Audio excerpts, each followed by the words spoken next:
U.S. submarine hits underwater object in South China SeaA. Number of sailors on board the USS Connecticut were injured in the accident, the officials said. None of the injuries were life-threatening, according to a statement from U.S. Pacific Fleet. It's unclear what the Seawolf-class submarine may have hit while it was submerged. The submarine remains in a safe and stable condition. USS Connecticut's nuclear propulsion plant and spaces were not affected and remain fully operational, the statement said. The incident will be investigated. The U.S. Navy did not specify the incident took place in the South China Sea, only that it occurred in international waters in the Indo-Pacific region. The accident happened as tensions between the U.S. and China soared over the Chinese military's incursions into Taiwan's air defense identification zone. The Connecticut was operating in the waters around the South China Sea as the U.S. and its allies have been carrying out a major multinational show of force in the region led by the United Kingdom's carrier Strike Group 21. The ongoing operations saw exercises with ships from the US, UK, Japan, Australia, Canada, and the Netherlands, including 3 aircraft carriers, training in and around the South China Sea.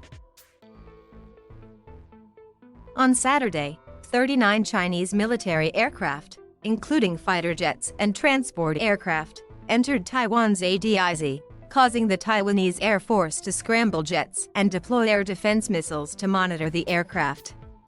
2 days later, China sent 56 aircraft into Taiwan's ADIZ within 24 hours, the highest number since the self-governed island began publicly releasing such numbers last year. We are very concerned by the PRC's provocative military activity near Taiwan, U.S. Secretary of State Tony Blinken told reporters at a news conference in Paris Wednesday when asked about the Chinese activity. As we said, the activity is destabilizing. It risks miscalculation and it has the potential to undermine regional peace and stability. So, we strongly urge Beijing to cease its military, diplomatic, and economic pressure and coercion directed at Taiwan. Taiwan warns China could invade by 2025. On Wednesday, Taiwan's defense minister, Chiu Kuo-cheng, said China could be ready to launch a full-scale invasion of the island by 2025, adding that they currently have the ability to attack, but they would have to pay a price. The Biden administration has shifted the focus of U.S. national security policy away from the wars of the past 2 decades and towards Beijing, which has asserted itself in the region and on the world stage. On Thursday, the Central Intelligence Agency announced the creation of a new mission center for China following a months-long review that found China as the greatest long-term threat to the United States. 1 day earlier, National Security Advisor Jake Sullivan met a high-ranking Chinese official in Switzerland in what one senior administration official called a candid, direct, and wide-ranging discussion. The meeting, which the official said had a different tone than an acrimonious meeting between Sullivan and his Chinese counterpart 6 months ago, set the stage for a virtual meeting between President Joe Biden and Chinese President Xi Jinping later this year in an effort to ensure stability. But the agreement in principle between the two leaders to meet did little to alleviate the current friction in the region, nor did it ease the friction around the South China Sea, where China has built a series of bases on reefs and artificial islands in the disputed waterway. In response to a report in the Wall Street Journal on the presence of U.S. troops in Taiwan, the Pentagon highlighted its support for Taiwan and its defense needs. Our support for and defense relationship with Taiwan remains aligned against the current threat posed by the People's Republic of China, said Pentagon spokesman John Supple on Thursday, accusing China of actions that are destabilizing and increase the risk of miscalculation. As relations between the U.S. and China soured, the State Department requested in June 2018 that U.S. Marines be sent to Taiwan help safeguard the de facto U.S. embassy there.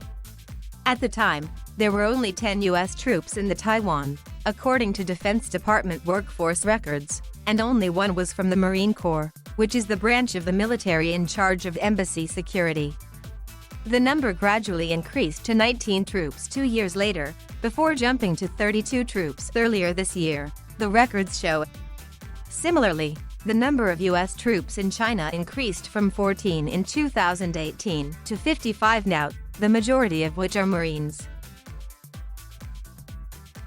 The U.S. defense relationship with Taiwan is guided by the Taiwan Relations Act and based on an assessment of Taiwan's defense needs and the threat posed by the PRC, as has been the case for more than 40 years, SeaWolf said. The comments are part of a series of escalating rhetorical attacks between the two superpowers engaged in what Pentagon officials call great power competition.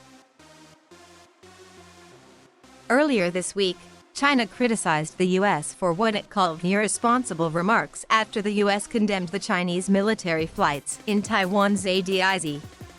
In recent times, the United States has continued its negative actions in selling weapons to Taiwan and boosting its official military ties between the United States and Taiwan, said the spokeswoman of China's foreign ministry, Hua Chunying.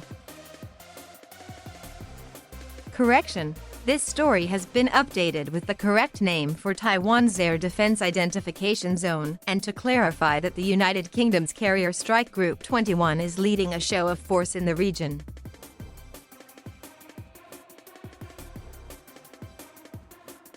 Thank you for watching. Please subscribe.